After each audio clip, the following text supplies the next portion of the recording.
మనము ప్రార్థన చేసుకుందాం. మన మధ్య నుండి ఇందిరమ్మ గారు ముందుకు వచ్చి మరి ప్రార్థన చేయవలసిందిగా కూర్చున్నాను.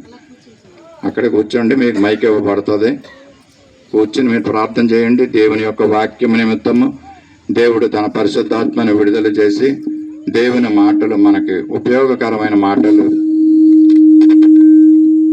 ప్రయోజనకరమైన మాటలు మనకు దేవుడు తెలియజేసేలాగా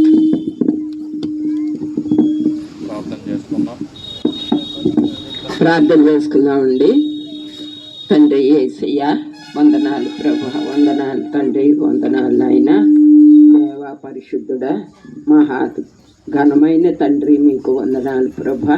నాయన ఇదిగో తండ్రి, ఈ దినము ప్రభా మేము నాయన దేవా మా గృహములుంది తండ్రి, నాయన జయ గృహంలో ప్రభా పెట్టినటువంటి ఈ యొక్క ఆరాధన విషయంలో తండ్రి వచ్చిన బిడ్డలందరిని బట్టి వందనాలు ప్రభా. ఇంతవరకు జరిగిన కార్యములో తోడుగా ఉన్నారు ప్రభా. మంచి వాతావరణమునిచ్చారయ్యా నాయన తండ్రి. ఇరుగు పొరుగు వారి ప్రభా నాయన మీ మాటలు వినడానికి వారికి నాయన తండ్రి నాయన సహాయమును దయచేయండి తండ్రి. యేసయ్యా మీకు వందనాలు ప్రభా, వందనాలు తండ్రి. కృపగల దేవా తండ్రి, ఈ దినము తండ్రి మమ్మల్ని ఈ విధముగా ప్రభా వీరి గృహములో చేర్చిన విధానమును బట్టి వందనాలు. వారి యొక్క వివాహ వార్షికోత్సవమును బట్టి తండ్రి యేసయ్య పెట్టినటువంటి ఈ యొక్క ఆరాధన వారి గృహములో తండ్రి దీవించబడాలి ప్రభా. వారి కుటుంబంలో ప్రతి ఒక్కరిని పేరు పేరున దీవించి ఆశీర్వదించండి. వారి అవసరతలను తీర్చండి, ఆరోగ్య బలములు అనుగ్రహించండి ప్రభా. ఆయన దేవా మీకు వందనాలు ప్రభా. అలాగనే తండ్రి వచ్చిన సంఘ బిడ్డలందరినీ కూడా ప్రభా మీ కాపుదల్లో ఉంచండి తండ్రి. ఇప్పుడు నాయన మీ వాక్యమును మాకు వివరించుతున్నటువంటి సేవకుని ద్వారా నాయన మా హృదయంలో ఆ వాక్యమును నాటుకొని దాన్ని జ్ఞాపకము చేసుకొని దాని విధముగా మేము నడుచుకునేటట్టు చెయ్యండి తండ్రి. మీ వాక్యమును విడిచిపెట్టకుండా ప్రభా నాయన మేము నాయన తండ్రి వాక్యమును ఎల్లప్పుడూ జ్ఞాపకము చేసుకునేటట్టు చెయ్యండి తండ్రి. యేసయ్య ఎంతోమంది ప్రభా ఈ భాగ్యము లేక నాయన దేవా తండ్రి ఎంతోమంది నాయన అవస్థలు పడుతున్నారు ప్రభా. కానీ దేవా తండ్రి మాకు మంచి నాయన సంఘమునిచ్చారయ్యా, మీకు వందనాలు ప్రభా, వందనాలు తండ్రి.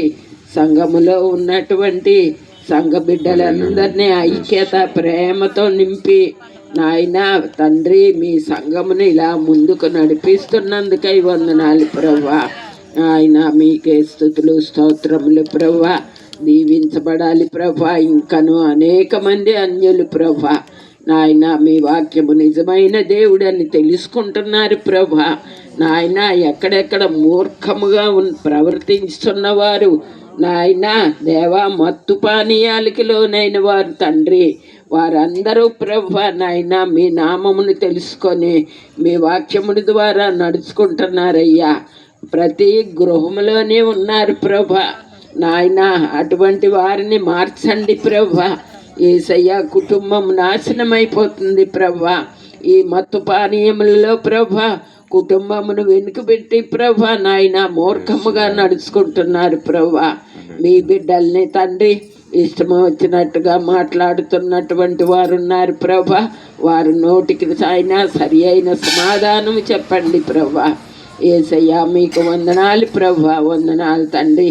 చంటి బిడ్డల్ని, వృద్ధాప్యంలో ఉన్నవారిని, బలహీనతలతో ఉన్నవారిని ప్రతి ఒక్కరిని ప్రభా మీ హస్తములతో తాకి ప్రభా ఎంతోమందిని ప్రభా చనిపోయిన వారిని ప్రతి ఒక్కరిని తండ్రి మీరు ముట్టి లేపిన మా గొప్ప దేవుడు మీరొక్కరే ప్రభా. అది తెలుసుకొని తండ్రి ప్రతి గృహములోని నిజమైన దేవుడు ఎవరో వారు అంగీకరించే భాగ్యమును అనుగ్రహించండి తండ్రి. ఎంతోమంది ఎన్నో విధములుగా తండ్రి మీ సేవ చేయుచున్నవారు ప్రభా. వారందరి సేవ నాయన తండ్రి యేసయ్య మూర్ఖత్వంలో ఉన్నవారిని తండ్రి మంచి మార్గంలో పెట్టండి ప్రభా. దేశమును కాపాడండి, దేశ ప్రజల్ని కాపాడండి. దేశ నాయకులు చేసిన మోసకరమైన కార్యముల నుంచి విడుదల చేయండి ప్రభా. యేసయ్యా నాయన మీకు వందనాలు. బిడ్డల ఇద్దరికి జరిగినటువంటి ఈ వివాహ విషయంలో ఇంతవరకు వారి గృహములో చేసిన కార్యములు బట్టి వందనాలు ప్రభువా. నాయన వారి కుమార్తెని ప్రభువా ఆశీర్వదించారు ప్రభువా. ఇంకను ఏ అడ్డంకులు ఉన్నప్పటికీ తండ్రి వారి నుంచి తొలగించి ప్రభువా నిజమైన దేవుడు మీరని వారు అంగీకరించే భాగ్యమును అనుగ్రహించండి. ఎంతోమంది ఆయన సంగమునకు వచ్చుచు ప్రభువా ఇంకను తండ్రి మీ రక్షణలోకి రాకపోయిన వారికి ఏ ఆటంకం ఉన్నదో ప్రభువా ఆ ఆటంకములన్నీ తొలగించి తండ్రి మీ కాపుదలను అనుగ్రహించండి. బయటకు వెళ్ళినప్పుడు వచ్చినప్పుడు వారి ప్రయాణంలో తోడుగా ఉండి వారు నాయన తండ్రి చేస్తున్న పనులన్నిటిలో దీవెనకరముగా నాయన మీ కాపుదల్లో ఉంచమని ఇప్పుడు చెప్పబోయే వాక్యమును మాకు తండ్రి యేసయ్య గ్రహించి ప్రభు మా హృదయంలో భద్రపరుచుకునేటట్టు మీ కాపుదలను అనుగ్రహించమని నజరేయుడైన యేసయ్య పేరట వేడుకుంటున్నాను తండ్రి. ఆమేన్. ఆమేన్. ప్రార్థించిన ఇందిరమ్మ గారికి ప్రభు నామములో వందనాలు తెలియజేస్తున్నాను. సాయంకాల సమయంలో మరి దేవుని యొక్క మాటలు మనము కొన్ని జ్ఞాపకం చేసుకుందాం. కుటుంబాలతో మనము జీవిస్తున్నాము. కుటుంబాలలో ఏ విధంగా జీవించాలో దేవుని నమ్మినటువంటి బిడ్డలైనటువంటి మనము, క్రైస్తవులుగా ఉన్నటువంటి మనము, మరి అన్య జనాంగం మధ్యలో నివసిస్తున్న మనము దేవునికి నామానికి మహిమ తెచ్చే విధంగా మనము జీవించాలి. ఆయనకు నమ్మకమైనటువంటి బిడ్డలుగా మనము జీవించాలి. ఆయన నామానికి మహిమ తేవాలి. నమ్మకత్వంతో జీవించిన బిడ్డల్ని దేవుడు మరి ఎక్కువగా ఆశీర్వదిస్తాడు. ఆ నమ్మకత్వాన్ని పోగొట్టుకుంటే మరి ఎవరు నమ్మలేనటువంటి పరిస్థితులు. ఒక వ్యక్తిని మరి తన జీవితకాలము శ్రమించినా కూడా ఒకసారి ఆ నమ్మకత్వాన్ని పోగొట్టుకున్నారంటే దాన్ని మళ్ళీ తిరిగి పొందుకుంటాం చాలా కష్టమైన పని. ఎందుకంటే ఆ వ్యక్తి మీద అదే ముద్ర ఉండిపోద్ది. ఒక జైలు నుంచి వచ్చిన వ్యక్తి మరి అతన్ని చూసినప్పుడు అతను జైలు నుంచి వచ్చాడనే ముద్ర అతని మీద అలాగే ఉండిపోతూ ఉంటుంది. అలాగే మనము దేవుని నమ్ముకున్న బిడ్డలైనటువంటి మనము, క్రైస్తవులుగా ఉంటున్నటువంటి మనము ఆయనకి నమ్మకస్తులుగా మనం ఉండాలి. అలాగే మనము ఒకరికి ఎడల ఒకరు మనము నమ్మకస్తులుగా ఉండాలి. అలాగే కుటుంబంలో జీవిస్తున్నప్పుడు భార్య భర్తకు, భర్త భార్యకు, మరి తండ్రి పిల్లలకు, పిల్లలు తండ్రికి, తల్లి పిల్లలకు, పిల్లలు తల్లికి మరి నమ్మకస్తులుగా ఒకరి పట్ల ఒకరు నమ్మకంతో జీవించాలి, ఉండాలి అనేసి సాయంకాల సమయంలో దేవుడు మనకి తెలియజేస్తున్నాడు. నమ్మకమత్వం పోగొట్టుకుంటే మనమంతా పోగొట్టుకున్నట్టే. If you lose money nothing lose అనమాట. మీరు రెస్పెక్ట్ని పోగొట్టుకుంటే యూ లూజ్ ఎవ్రీథింగ్ అనమాట. గౌరవాన్ని పోగొట్టుకున్న, నమ్మకత్వాన్ని పోగొట్టుకుంటే నువ్వంతా పోగొట్టుకున్నట్లు అనేసి మరి తెలియజేస్తుంది. సమయంలో వాక్యంలో నుంచి కూడా మనం ఒక వ్యక్తిని, మనందరికీ తెలుసు, నమ్మకముగా ఉన్నటువంటి వ్యక్తి దేవునికి, విశ్వాసముతో ఉన్నటువంటి వ్యక్తి, ఒక వ్యక్తి మనందరికీ తెలిసిన వ్యక్తి అబ్రహాము. నమ్మకానికి, విశ్వాసానికి మూల పురుషుడైనటువంటి, విశ్వాసులకు తండ్రి అయినటువంటి అబ్రహాము గురించి కొన్ని మాటలు మనం చూద్దాం. మనం కూడా ఈ మాటలు చూసి నమ్మకత్వంగా, దేవునికి నమ్మకస్తులుగా ఈ లోకంలో మనం జీవించడానికి మనం ప్రయత్నం చేయాలి. ఆదికాండము 12వ అధ్యాయము 1వ వచనం మూలవాక్యంగా మనము చూద్దాం. ఆదికాండము 12వ అధ్యాయము చదవండి. 12వ అధ్యాయము 1వ వచనం.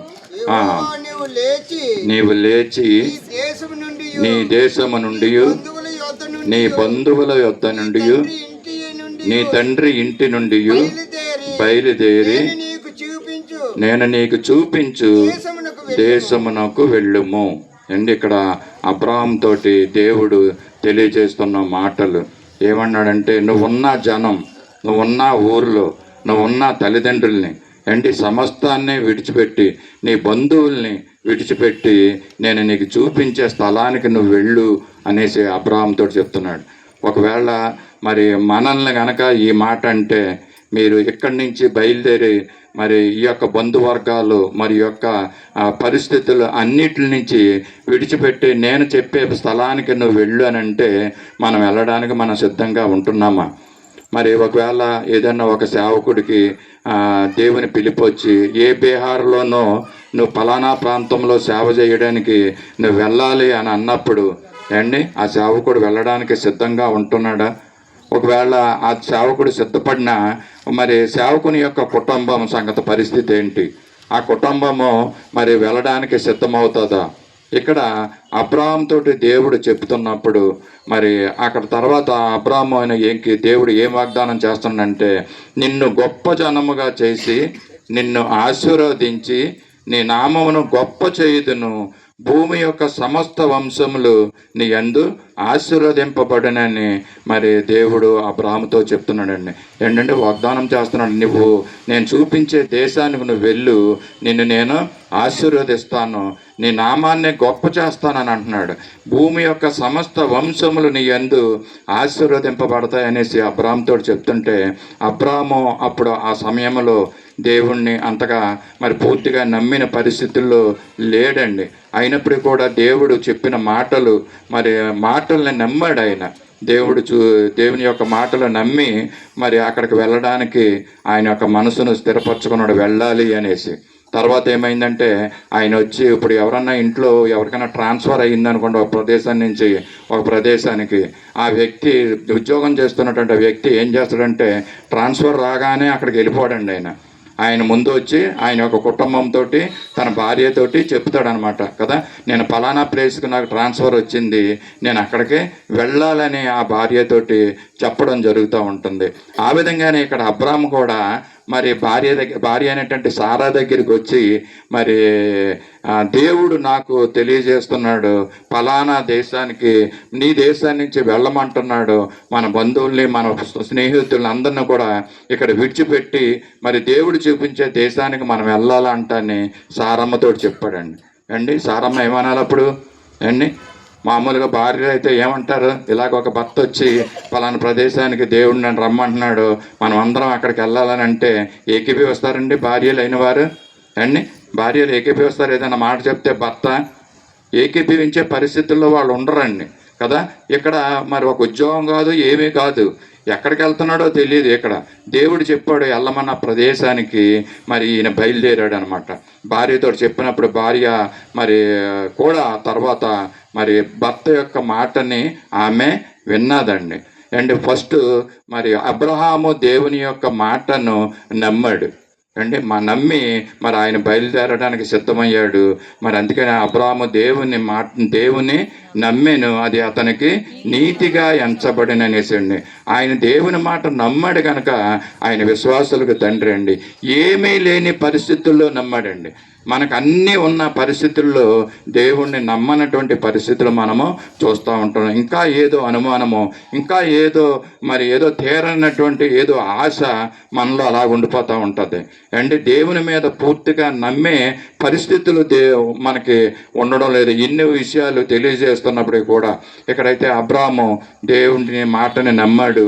అంతేకాకుండా తన భార్యతో చెప్పినప్పుడు తన భార్య కూడా అబ్రాహాము యొక్క మాటను నమ్మిందండి ఆవిడ తన భర్త అయిన అబ్రాహామును. అందుకని నా యజమానుడు అనేసి ఆమె రికార్డుల్లో ఉంటుంది. మరి పెళ్లి దినాల్లో ఆ యొక్క ప్రసంగం చెప్పినప్పుడు ఖచ్చితంగా సారా గురించి చెప్తూ ఉంటారు అక్కడ నా యజమానుడని తన యొక్క భర్తను గౌరవించినట్లుగా మనము చూస్తూ ఉంటాము. ఇక్కడ మరి భార్య తన భర్త యందు నమ్మిక ఉంచిందనమాట. ఇది మనకు చాలా ప్రాముఖ్యకరమైనటువంటి విషయము. భర్త భార్య మాటల యందు నమ్మిక ఉంచాలి, భార్య తన భర్త మాటల యందు నమ్మిక ఉంచాలండి. ఎంతమంది మరి సంపూర్ణంగా భర్తని నమ్ముతున్నారో నాకు తెలియదు, కానీ సాయంకాల సమయంలో దేవుడు ఎవరి నిమిత్తం ఈ మాటలు తెలియజేస్తున్నాడో సంపూర్ణంగా మనము మన యొక్క లైఫ్ పార్ట్నర్ యొక్క మాటల్ని నమ్మాలండి. నమ్మే ఈ విధంగా అబ్రాహాము చెప్పిన మాటల్ని సారమ్మ గారు నమ్మింది. అక్కడ తన యొక్క బంధువుల్ని తన మిత్రుల్ని అందరినీ కూడా విడిచిపెట్టి మరి ఆమె కూడా ప్రయాణం అవుతున్నట్లుగా మనము ఇక్కడ చూస్తున్నాం. దేవుని మాటల్ని అబ్రహాము నమ్మాడు. మరి అబ్రహాం యొక్క మాటల్ని సారా నమ్మిందండి. కనుక ఈ విధంగా వీరు మనకి ఒక ఉదాహరణగా ఉన్నారండి. దేవుని మాటల్ని నమ్మాలని అబ్రహాము తెలియజేస్తున్నాడు. మనం కూడా దేవుని యొక్క మాటల్ని నమ్మాలి. భార్యలైన వారు మరి తన భర్తల యొక్క మాటల్ని నమ్మాలని తెలియజేస్తున్నాడండి. మరి ఎవరు కూడా కావాలని మోసం చేయరు. కానీ ఒక కుటుంబము మరి దీవెనకరంగా ఉండాలంటే, అంచెలంచెలుగా అది అభివృద్ధిలోకి రావాలంటే భర్త యొక్క మాటల్ని భార్య గౌరవించాలి, భార్య యొక్క మాటల్ని భర్త గౌరవించడంగా జరిగితే ఆ యొక్క కుటుంబము మరి వృద్ధిలోకి వస్తుంది. అంచెలంచెలుగా దేవుడు ఆ యొక్క కుటుంబాన్ని ఆశీర్వదిస్తున్నాడండి. ఆయన అబ్రహాము అక్కడ ఏ స్థలానికి వెళ్ళాలో, అక్కడ ఎలాగుంటుందో ఏంటో తెలియనటువంటి పరిస్థితుల్లో దేవుడు చెప్పిన మాటను తీసుకుని ఆయన బయలుదేరుతున్నాడండి. ఎందుకంటే దేవుని మాట మీద ఆయనకి ఎక్కువగా నమ్మకం ఉంది. అండ్ ఆయనకి ఇచ్చినటువంటి నీకు ఒకే నీకు సంతానాన్ని నీ భూమి మీద విస్తరింపజేస్తానని అంటున్నాడండి. ఆ మాటను ఆయన నమ్మాడు. అప్పటికి ఆయన వయసు సుమారు రమారమి 100 సంవత్సరాలు అంటండి. ఆ వయసులో కూడా దేవుని యొక్క మాటనే నమ్మాడంటండి. ఆయన నమ్మాడు. మరి ఆయనకు ఒక కుమారుణ్ణి ఇచ్చాడు దేవుడు. ఆ కుమారుణ్ణి తర్వాత దేవుడు బలిగా అడిగాడండి. దేవుడు లేక ఒక కుమారుణ్ణి ఇచ్చి ఆ కుమారుణ్ణి బలిగా ఇమ్మంటే అబ్రాహాము వెనుక తీయలేదండి. వెనుక తీయకోకుండా బలి ఇవ్వడానికి ముందుకు వచ్చాడు. మీరు ఎవరైనా మీ మాటలు వింటున్న వారిలో ఎవరన్నా చెప్పగలరా? మరి బలి ఎందుకు ఇచ్చేయడానికి ఆయన వెనుకాడలేదు? మరి బైబిల్లోనే ఉంది దాని ఆన్సరు. లేక ఇచ్చిన ఒకే ఒక కుమారుణ్ణి బలి ఇమ్మంటే వెనుక తీసుకోకుండా ఆ బలి ఇవ్వడానికి అయితే మరి అబ్రహాము మరి ఆయన్ని తీసుకుని వెళ్ళిపోయాడండి. ముందుకు తీసుకెళ్ళి బలి ఇవ్వడానికి సిద్ధమైపోయాడు. ఎందుకండి దేవుడు అదే విశ్వాసము. అబ్రహాముకు ఉన్నటువంటి డిఫరెంట్ యాక్టివిటీ ఏంటంటే, యాటిట్యూడ్ ఏంటంటే ఆయనకు ఉన్నటువంటి నమ్మకం అండి. దేవుని మీద ఆయనకు ఉన్నటువంటి విశ్వాసము. ఇదిగో నాకు 100 సంవత్సరంలో మరి దేవుడు నాకు ఒక కుమారుణ్ణి మరి సంతానాన్ని ఇస్తానని చెప్పిన విధంగా కుమారుణ్ణి నాకు అనుగ్రహించాడు. మళ్ళా ఈ కుమారుణ్ణి నాకు బలి ఇమ్మంటున్నాడు కాబట్టి నేను బలి ఇచ్చినా కూడా దేవుడు మళ్ళా నాకు తిరిగి ఇంకొక కుమారుణ్ణి ఇవ్వగలడు. వాక్యంలో ఏముందంటే, మృతి చెందినప్పటికీ కూడా ఒకవేళ ఆ కుమారుని బలి ఇచ్చిన మరి దేవుడు ఎంత శక్తిమంతుడంటే చనిపోయినా కూడా వాళ్ళని లేవనెత్తగలటువంటి శక్తిమంతుడైన దేవుడని అబ్రహాం విశ్వసించాడు. ఆ విధంగానే నూతన నిబంధనలో మరి యేసుప్రభులు వారు చనిపోయిన వారిని లేపడం మనం చూస్తున్నాం. పాత నిబంధనలో అబ్రహాము ఏమీ లేనప్పుడు మరి దేవుని యందు విశ్వాసం ఉంచాడండి. అదే అతనికి గొప్ప విశ్వాసము, నమ్మకం అండి. నమ్మకము మొదటిగా అబ్రహాము దేవుని మీద నమ్మకం ఉంచాడు. ఆయన మరి యజమానుడైనటువంటి అబ్రహాము దేవుని మీద ఉన్నటువంటి నమ్మకాన్ని మరి తన భార్య చూసి మరి తన భార్య కూడా భర్త మీద అచంచలమైనటువంటి విశ్వాసాన్ని పెంచుకుంది. ఈ దినాల్లో ఇటువంటి విశ్వాసము భర్తల ఏడల భార్యలకు ఉండాలండి. కొంచెం పని నుంచి కొంచెం లేట్ అయింది అనుకోండి, ఒక అరగంట, ఎక్కడికి వెళ్ళిపోయావు ఏంటి అని ఇలా నిలదీసేయకూడదు భర్తల్ని కదండి. అనేకమైన కారణాలు ఉంటాయి ఖచ్చితంగా కదా. భర్త మీద నమ్మకం ఉంచాలన్నమాట అనమాట. ఈ దినాల్లో మరి దేవుడు మనకు తెలియజేస్తున్నట్టు దీనికి ఉదాహరణ మనకి సారమ్మ గారే ప్రత్యక్షమైనటువంటి ఉదాహరణ. తన భర్తని గౌరవించడమే కాకుండా తన భార్యను మరి భర్తను విశ్వాసం ఉంచిందండి, నమ్మకం ఉంచింది. మరి అబ్రాహాము వెళుతున్న ప్రదేశం ఏంటో దేవుడు ఏమి డీటెయిల్స్కి అక్కడ ఏం చెప్పలేదు. కానీ నీ స్వదేశం నుండి బయలుదేరు, నేను చూపించే దేశానికి నువ్వు వెళ్ళు అన్నప్పుడు ఆయన అబ్రాహాము బయలుదేరాడండి. అపోస్తలుడైన పౌలు ఇదే మాట కొరింథీ రాసిన మొదటి పత్రిక 11వ అధ్యాయంలో 1వ వచనంలో చక్కని మాట అంటూ ఉంటాడండి. విశ్వాసం అన్నది యాక్చువల్గా ఏంటంటండి, జరగబోయేది మరి దాన్ని జరుగుతుంది అనేసి మరి నమ్మడం అంటండి. విశ్వాసం అంటే జరగబోయేదాన్ని నమ్మడం, మన దేవుని మీద మనకు నమ్మకము, విశ్వాసం ఉంచడం. చదువుతారా కొరింథీ మొదటి పత్రిక 11వ అధ్యాయం మొదటి వచనం. నేను క్రీస్తును పోలిని నడుచుకున్న ప్రకారము, కొరింథీ మొదటి పత్రిక 11వ అధ్యాయము మొదటి వచనం.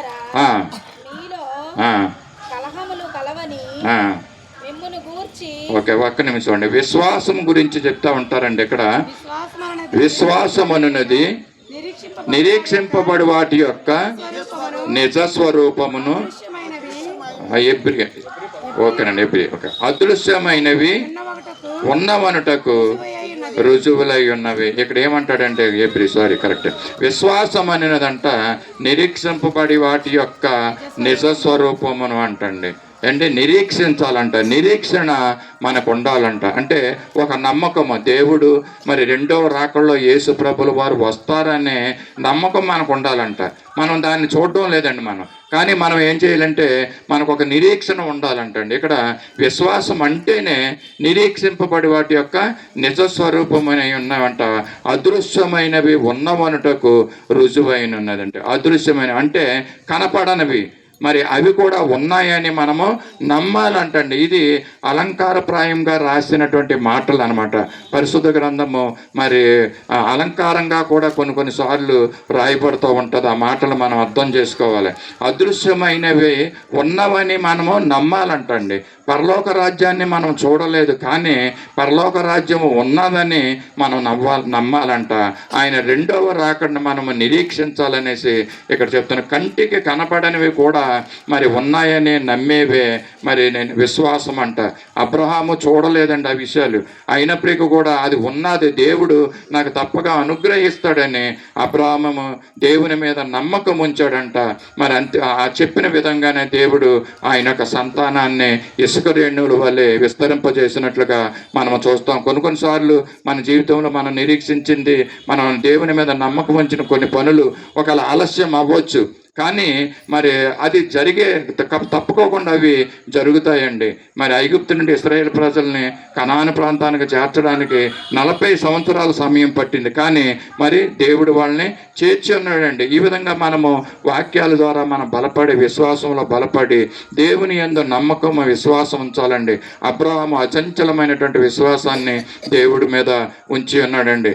ఎక్కడికి వెళ్ళాలో మరి ఆయనకి తెలియకపోయినప్పటికీ అదే ఎబ్రీ పత్రిక 11:8 అంటాడు, అబ్రహాము పిలువబడినప్పుడు విశ్వాసమును బట్టి ఆ పిలుపునకు లోబడి స్వాస్థ్యముగా పొందనై ఉన్న అప్పుడు ఆ దేశమునకు బయలుదేరాను. చాలండి. ఇక్కడ అబ్రహాము పిలువబడినప్పుడు విశ్వాసంతో బయలుదేరాడు అంటండి. ఇంకేది చూసుకోలేదు ఆయన బంధువుల్ని, ఆయన యొక్క ప్రదేశాలను, ఆయన ఉన్న స్థితిని మరి స్థితిగతుల్ని చూడుకోకుండా దేవుని మాటను విని దేవుని మాట మీద నమ్మకం ఉంచుకుని ఆయన జీవము గల దేవుడు, నడిపించే దేవుడు, శక్తి గల దేవుడని, చెప్పిన మాటను నెరవేర్చే దేవుడని అబ్రహాము సంపూర్ణముగా దేవుణ్ణి నమ్మి విశ్వాసాన్ని బట్టి ఎక్కడికి వెళ్ళాలో ఎరగకపోయినను అండి. ఎబ్రీ పత్రికలో ఈ యొక్క అపోస్తలుడైన పౌలు చెప్తున్నాడు, ఎరగకపోయినను ఆయన బయలుదేరి వెళ్ళాడంట. స్వాస్థ్యముగా పొందనై ఉన్న ప్రదేశానికి అతను బయలుదేరాడంటండి. ఎందుకంటే ఆయన అబ్రాహాము దేని మీద విశ్వాసం ఉంచాడంట, ఈ కనాను ప్రాంతం మీదే కాదండి, ఈ యొక్క ఐగుప్తు ప్రాంతం మీదే కాదు. కరువు వచ్చినప్పుడు ఐగుప్తు దేశానికి వెళ్ళాడు, దాని మీదే కాకోకుండా అసలు అబ్రాహాము యొక్క విశ్వాసం ఏంటంటే 10వ వచనంలో అంటాడు, ఏలయనగా దేవుడు దేనికి శిల్పి నిర్మాణకుడై ఉన్నాడు, ఆ పునాదులు గల పట్టణము కొరకు అబ్రహాము ఎదురు చూస్తున్నాడంటండి. పునాదులు గల పట్టణం గురించి మనందరం ఈ లోకంలో జీవిస్తున్న మనము, క్రైస్తవులుగా విశ్వాసులుగా మనం ఉంటున్న మనము, ఆ పునాదులు గల పట్టణం మీద మన విశ్వాసము ఉండాలండి. మన నిరీక్షణ ఉండాలి. మనం చనిపోయిన తర్వాత మనం ఆ పరలోక పట్టణంలోకి వెళతాము, దేవునితో కూడా మనం ఉంటామని మనం ఆ యొక్క విశ్వాసాన్ని మనము ఉండాలండి. సారా తన భర్తతో చెప్పిన మాటల్ని నమ్మిందండి. నమ్మిన తర్వాత మరి యొక్క 90 సంవత్సరాల సమయంలో కూడా గర్భము ఉడిగిపోయినప్పటికీ కూడా మరి దేవుడు తన గర్భాన్ని మరి శక్తినిచ్చి తనకు ఒక కుమారుణ్ణి ఇవ్వడం మనందరం కూడా చూస్తున్నాం. సారా కూడా మరి అబ్రాహాముని చెప్పిన మాటను నమ్మింది, దేవుని చెప్పిన మాట మీద నమ్మకత్వాన్ని ఉంచినటువంటి వ్యక్తిగా మనము చూస్తున్నాం. అబ్రాహాము, సారాలు ఏ విధంగా ఆశీర్వదించబడ్డారో దేవుని మాటను విని, ఇదిగో మనము ఇక్కడ సాయంకాల సమయంలో దేవుని మాటలు వింటున్న మనము మన విశ్వాసాన్ని బలపరచుకోవాలి. నిజమే, దేవుడు ఒకవేళ ఆలస్యం అయినప్పటికీ కూడా దేవుడు ఇస్తున్న వాగ్దానాలని మన జీవితంలో నెరవేరుస్తాడనే ఒక నమ్మకం, ఒక నిరీక్షణ మనలో ఉండాలండి. ఆ పునాదులు గల పట్టణం మీద మన ఆశలు మనము ఉండాలండి. మరొక వ్యక్తిని చూద్దాము. ఆదికాండం 39వ అధ్యాయము. దేవుని మీద నమ్మకం ఉంచుకున్నటువంటి వ్యక్తి, నమ్మకత్వంగా జీవించినటువంటి వ్యక్తిని ఆదికాండం 39వ అధ్యాయము 5వ వచనంలో మాట చూస్తున్నాం. అతడు తన ఇంటి మీదను తనకు కలిగినదంతటి మీదను అతన్ని విచారణకర్తగా నియమించిన కాలము మొదలుకొని యెహోవా యోసేపు నిమిత్తము ఆ ఐగుప్తుని ఇంటిని ఆశీర్వదించాడంట. చూడండి ఇక్కడ మరి అతడు అంటే ఫరో యొక్క రాజ సంరక్షక సేనాధిపతి అంటండి. ఈయన ఆర్మీ చీఫ్ అనమాట అక్కడ ఫరో ఐగుప్తు దేశానికి. అటువంటి ఆయన తన ఇంటి మీద తనకు కలిగినదంతటి మీదను అతన్ని అంటే యోసేపును విచారణకర్తగా నియమించాడంటండి. ఆయన నియమించిన కాలము మొదలుకొని యోసేపు ఈ పోతీఫర గృహంలోకి వెళ్ళినప్పటి నుంచి కూడా యెహోవా యోసేపు నిమిత్తము పోతీఫరకు కలిగిన సమస్తాన్ని దేవుడు ఆశీర్వదిస్తూ వస్తున్నాడంటండి. దేవుని నమ్మినటువంటి బిడ్డ, దేవుని మీద విశ్వాసం ఉంచినటువంటి బిడ్డ యోసేపు, దేవుని మీద నమ్మకత్వం ఉంచినటువంటి బిడ్డ యోసేపు మరి ఆయన యొక్క పోతీఫర గృహంలోకి వెళ్ళిన తర్వాత దేవుడు యోసేపుని చూస్తున్నాడండి. దేవుడు యోసేపు ఎలాంటి బిడ్డ అండి? ఆయన దేవుని యందు నమ్మకం ఉంచినటువంటి బిడ్డ. ఇంకా చెప్పాలంటే మనందరికీ యోసేపు గురించి పరిశుద్ధత కలిగినటువంటి యవనస్తుడండి ఆయన. పరిశుద్ధతను విడిచిపెట్టలేదు. ఎందుకు దేవుడు మరి ఆ పోతీఫర గృహం మనకి యోసేపు వెళ్ళిన తర్వాత మరి యోసేపుని బట్టి ఆ యొక్క పోతీఫర గృహాన్ని ఆశీర్వదిస్తున్నాడంటే ఒక మంచి విషయం ఉంది. ఎవరైనా గెస్ చేయగలరండి? ఎందుచేత యోసేపుని బట్టి దేవుడు మరి అక్కడ ఆశీర్వాదకరంగా దేవుడు చేస్తున్నాడు? మరి యోసేపుని ఎందుకు దేవుడు ఆశీర్వాదకరంగా నిలబెట్టాడు? ఎందుకంటే ఆయన యవన కాలంలో ఉన్నప్పటికీ కూడా పరిశుద్ధతని విడిచిపెట్టలేదు. రెండోది ఏంటంటే ఆయన చెడుతనమును అసహించుకున్నాడంటండి. బాల్య దినముల నుంచి కూడా ఆయన చెడుతనమును అసహించుకున్నటువంటి వ్యక్తి అంట. ఆదికాండము 37వ అధ్యాయం 2వ వచనంలో ఏమనంటే తన అన్నల యొక్క చెడుతనాన్ని అసహించుకునే వ్యక్తే కాకోకుండా తన అన్నల యొక్క చెడుతనాన్ని మరి కూడా ఆయన అసహించుకుంటున్నాడంటండి. పరిశుద్ధతగా జీవించాలనే మరి నిర్ణయం చేసుకున్నటువంటి యోసేపుని బట్టి మరి యెహోవా యోసేపు నిమిత్తము పోతీఫరు గృహాన్ని అంతటిని అక్కడ ఇంకా అతని ఇంటిని అతని పొలాన్ని పోతీఫరుకు కలిగిన సమస్తాన్ని దేవుడు ఆశీర్వదించినట్లుగా మనము చూస్తూ ఉంటున్నాం. ఎందుకంటే చెడుతనాన్ని అసహించుకుంటున్నాం. సాయంకాల సమయంలో మరొక మాట దేవుడు మనకేం తెలియజేస్తున్నాడంటే మనము నమ్మకత్వంగా దేవునికి ఉండాలి. మరి చెడుతనాన్ని మనము విసర్జించాలండి. చెడుతనాన్ని మనము అసహించుకోవాలి. దాన్ని బట్టే యోసేపుని దేవుడు ఆశీర్వదించాడు. యోసేపుని బట్టి పోతీఫర్ యొక్క గృహాన్ని కూడా ఆశీర్వదించినట్లుగా చూస్తున్నామండి. దేవుడు అతడు ఉంటున్న పోతీఫర్ గృహాల్లో కలిగినదంతటిని కూడా మరి ఆశీర్వదించడం మనము చూస్తూ ఉంటున్నాము. అంటే యోసేపు అంటే ఎక్కడ లేనటువంటి మరి దేవునికి నమ్మకము ఏర్పడ్డది. అంతేకాదు పోతీఫర్ ఏం చేశాడండి? తన యొక్క గృహాన్ని అంతటిని కూడా యోసేపుకు అప్పచెప్పడం మనం చూస్తూ ఉంటున్నాం. దాంట్లో చదువుకున్నటువంటి విషయాలు ఎందుకు మరి యోసేపునికి మరి తన గృహాన్ని అంతటిని కూడా ఇంటి బాధ్యతలు గృహ నిర్వాహకత్వాన్ని అంతటిని కూడా మరి ఆయనకు అప్పచెప్పాడంటే మరి యోసేపు ఉన్నట్టు పరిస్థితులను బట్టి ఆయన ఆశీర్వదించబడుతున్నాడు. ఆయన నమ్మకత్వాన్ని మరి ఆయన చూశాడండి. మరి యోసేపు మరి దేవునికి నమ్మకస్తుడే కాకోకుండా తనకిచ్చినటువంటి గృహ నిర్వాహకత్వంలో కూడా ఎంతో నమ్మకత్వాన్ని ఆయన చూపించడం వల్ల మరి దేవుడు వారిని ఆశీర్వదించినట్లుగా చూస్తున్నాం. మరి అందుకనే ఆయన ఏం చేశాడంటే అదే 39వ అధ్యాయం 6వ వచనం ఆదికాండంలో తనకు కలిగినదంతయు యోసేపు చేతికి అప్పగించి తాను ఆహారము తినుట తప్ప తనకేమి ఉన్నదో ఏమీ లేదు విచారించిన వాడు కాడు. చూసారండి మరి యోసేపు అంటే ఎంత నమ్మకమో మరి యొక్క పోతీఫరుకు వచ్చిందో. ఇలాంటి నమ్మకస్తులుగా మనం ఉండగలుగుతున్నామా? మనం చేస్తున్న పనుల్లో, మనం నివసిస్తున్న స్థలాల్లో, మనం ఉంటున్న ప్రాంతాల్లో మనం నమ్మకస్తులుగా ఉంటున్నామా? ఎవరైనా మనల్ని ఇదిగో ఫలానా వ్యక్తి నమ్మకస్తురాలు అని చెప్పగలుగుతున్నారా? ఇదిగో ఫలానా వ్యక్తి చాలా నమ్మకమైనటువంటి వ్యక్తి అండి అనే సాక్ష్యాన్ని మనం పొందగలుగుతున్నామా? నమ్మకము పోతే ఎవ్రీథింగ్ లాస్ అని చెప్పాను. అంతా పోయినట్టేనండి. నీకు ఎంత ఉన్నా కూడా నీ మీద మనుషులకి నమ్మకం పోగొట్టుకుంటే నీకు ఉన్నదంతా కూడా అది వ్యర్థమే. మరి నమ్మకస్తుడుగా జీవించడానికి మనం ప్రయత్నం చేయాలి.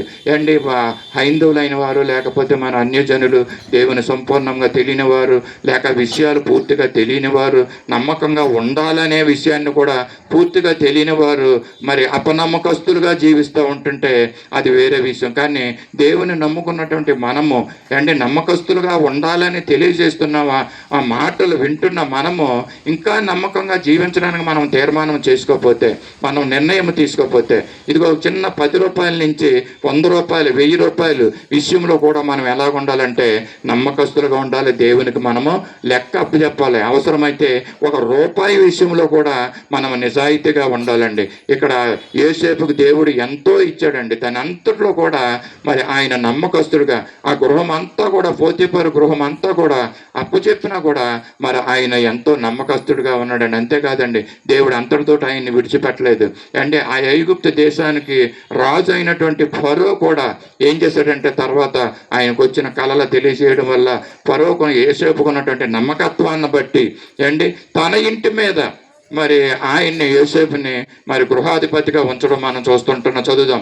ఆదికాండము 41వ అధ్యాయము 38వ వచనంలో మరి ఫరో ఇస్తున్న సాక్ష్యము యోసేపు గురించి ఎలా చెప్తున్నాడంటే ఏమంటున్నాడంటే, ఇతని చూచి ఇతని వలె దేవుని ఆత్మగల మనసుని కనుగొనగలమనే అంటున్నాడండి. చూడండి, ఆ దేశానికి రాజు కూడా ఈ వ్యక్తి యొక్క నమ్మకత్వాన్ని బట్టి నమ్మకత్వంగా మనం జీవిస్తే మనం రాజుల ఎదుట నిలవబడతామండి, అధికారుల ఎదుట మనం నిలవబడగలం. నమ్మకత్వాన్ని పోగొట్టుకుంటే మనం ప్రతి పరిస్థితుల్లో కూడా భయపడుతూనే ఉండవలసి వస్తుందండి. ఏ విధమైనటువంటి తప్పు పనులు చేయకోకుండా నమ్మకత్వం లేక ఉంటే మరి దేవుని దగ్గర కానీ మనుషుల దగ్గర అధికారుల దగ్గర కూడా మనం ధైర్యంగా ఉండగలండి. యోసేపుని రాజు ఎదుట నిలబెట్టుకున్నాడు. మరి ఇతని వలె దేవుని ఆత్మ, ఆయన సాక్ష్యం చెప్తున్నాడండి. యోసేపుకి ఎవరి ఆత్మ ఉందంటండి? దేవుని ఆత్మ ఉందంట. ఆయన సాక్ష్యం చెప్తున్నాడు. రాజు ఎవరికైనా ఉందా మనుషుని పోలిగన కలవారిని మనము కనుగొనగలమా అనేసి ఇక్కడ అడుగుతూ ఉంటున్నాడండి. 40వ వచనంలో నీవు నా ఇంటికి అధికారివై ఉండుము అని అంటున్నాడండి. ఫరో మరి యోసేపుని ఇంటికి అధికారిగా చేస్తున్నాడు. దేనివల్ల అండి? అతనికి ఉన్నటువంటి నమ్మకత్వాన్ని బట్టి. నమ్మకత్వం గురించి ఇన్ని విషయాలు దేవుడు మరి ఎలాగ అబ్రాహాముని మరి యోసేపుని మరి నమ్మకత్వాన్ని బట్టి ఏ విధంగా ఆశీర్వదించాడు.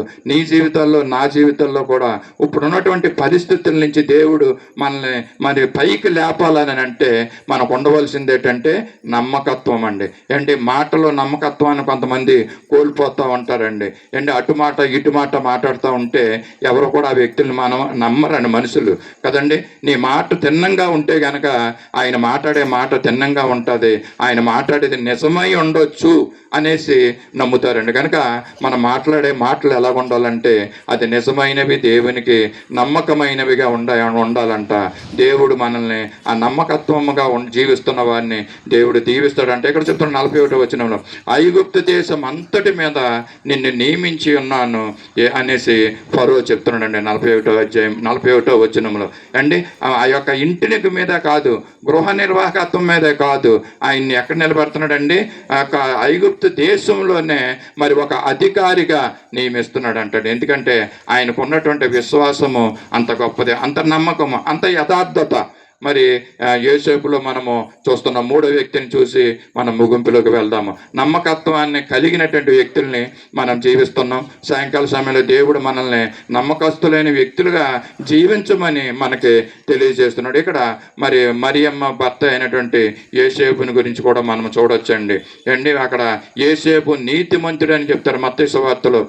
ముందుగానే డిక్లేర్ చేసేస్తున్నాడు. ఆయన ఎవరంటండి?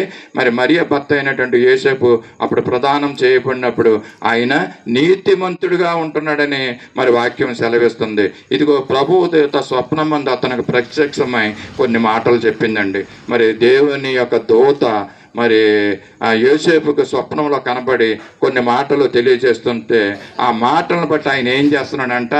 ఆలోచించుకుంటున్నాడంటండి.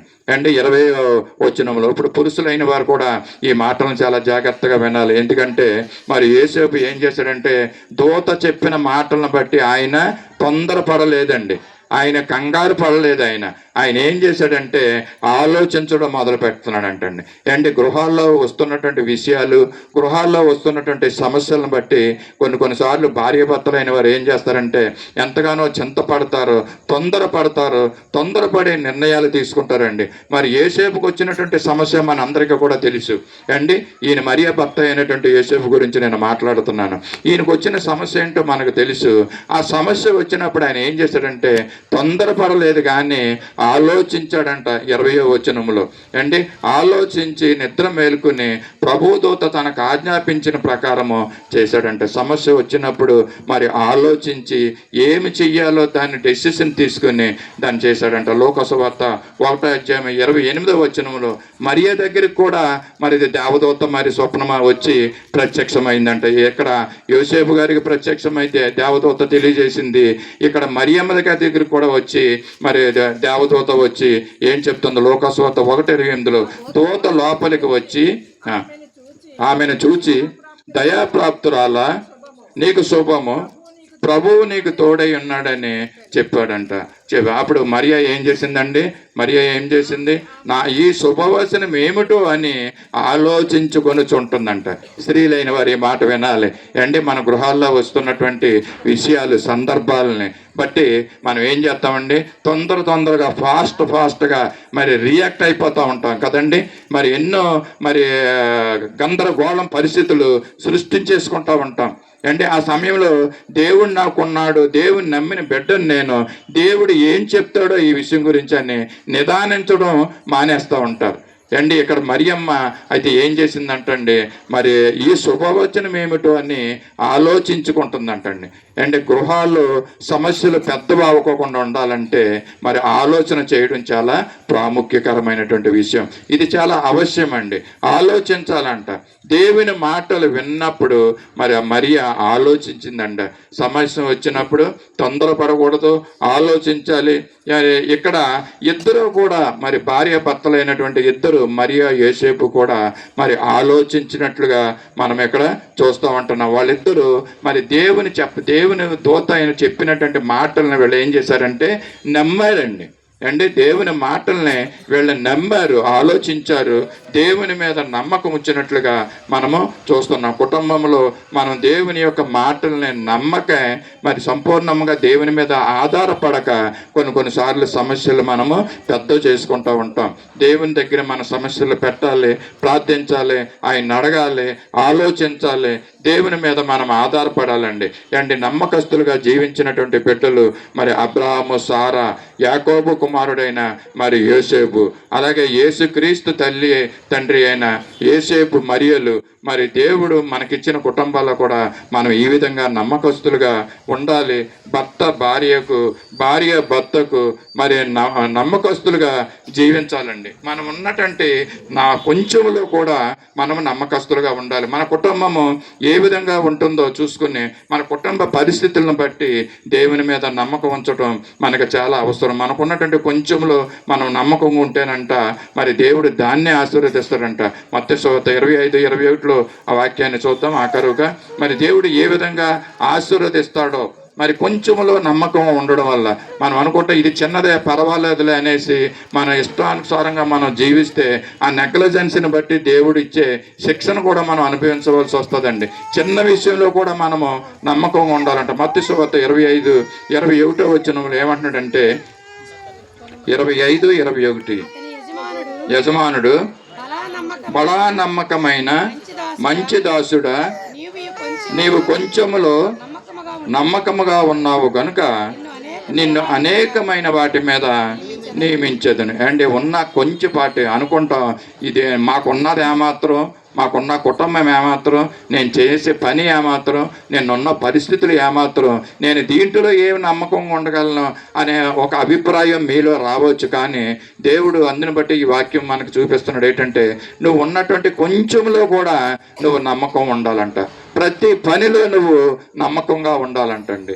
అంటే ఒక రూపాయిలో కూడా నువ్వు నమ్మకంగా ఉంటే, ఇదిగో ఇక్కడ ఏమన్నాడంటే, బలా నమ్మకమైన మంచి దాసుడా, నువ్వు కొంచెములో నమ్మకంగా ఉన్నావుగాక నిన్ను అనేక వాటి మీద నియమించుదను. యోసేపు గారిని మరి ఆ విధంగానే మరి అంచెలంచెలుగా ఏ విధంగా మరి ఆయన పోతిఫర్ గృహాన్ని నుంచి, అలాగే ఫరో గృహాన్ని నుంచి ఐగుప్తు దేశానికి ఏ విధంగా మరి అంచెలంచెలుగా ఆశీర్వదించాడు మనం చూసి ఉన్నాము. అంటే కొంచెములో మనము నమ్మకంగా ఉండాలంటండి. మనం ఉంటున్న గృహాల్లో నమ్మకంగా ఉండాలంటండి. మనం ఉంటున్న గృహాల్లో గృహ నిర్వాహకత్వం చేస్తున్న స్త్రీ అయినా పురుషుడైనా కూడా ధనమ విషయంలో మరి యథార్థమైనటువంటి పరిస్థితుల్లో మనం ఉండాలంట, జీవించాలంటండి.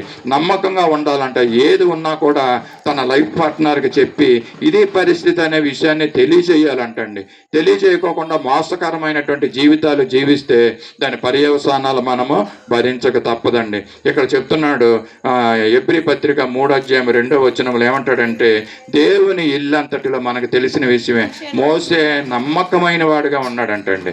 మోసే దేవుని ఇల్లంతటిలో నమ్మకంగా ఉన్నాడంటండి. సో మనం కూడా మన గృహాల్లో నమ్మకమైనటువంటి వ్యక్తులుగా మనం ఉండాలని సాయంకాల సమయంలో దేవుడు తెలియజేస్తున్నాడు. దేవుడు ఇచ్చిన మన గృహాల్లో మనం నమ్మకస్తులుగా ఉండాలండి. అక్కడ ఏం చెప్తున్నాడండి, దేవుని ఇల్లంతటిలో మోసే నమ్మకముగా ఉండినట్లు యేసయ్య కూడా తను నియమించిన వానికి నమ్మకముగా ఉండెను. యేసుప్రభుని ఎవరు నియమించారండి? తండ్రి అయిన దేవుడు ఆయన ఒక పని మీద ఇక్కడ నియమించినప్పుడు, ఇక్కడికి పాపుల కొరకు రక్షించడానికి ఈ లోకానికి వచ్చి పాపుల యొక్క పాపాలని మరి పరిహరించడానికి శిలువ యాగం చేసి రక్తాన్ని చిందించి పాపులను రక్షించమని తండ్రి అయిన దేవుడు కుమారుడిగా ఈ లోకానికి యేసయ్యని పంపించినప్పుడు ఆయన ఎంతో నమ్మకత్వంతో ఆ పనిని చేశాడండి. ఆ పని నుంచి తప్పుకోలేదు.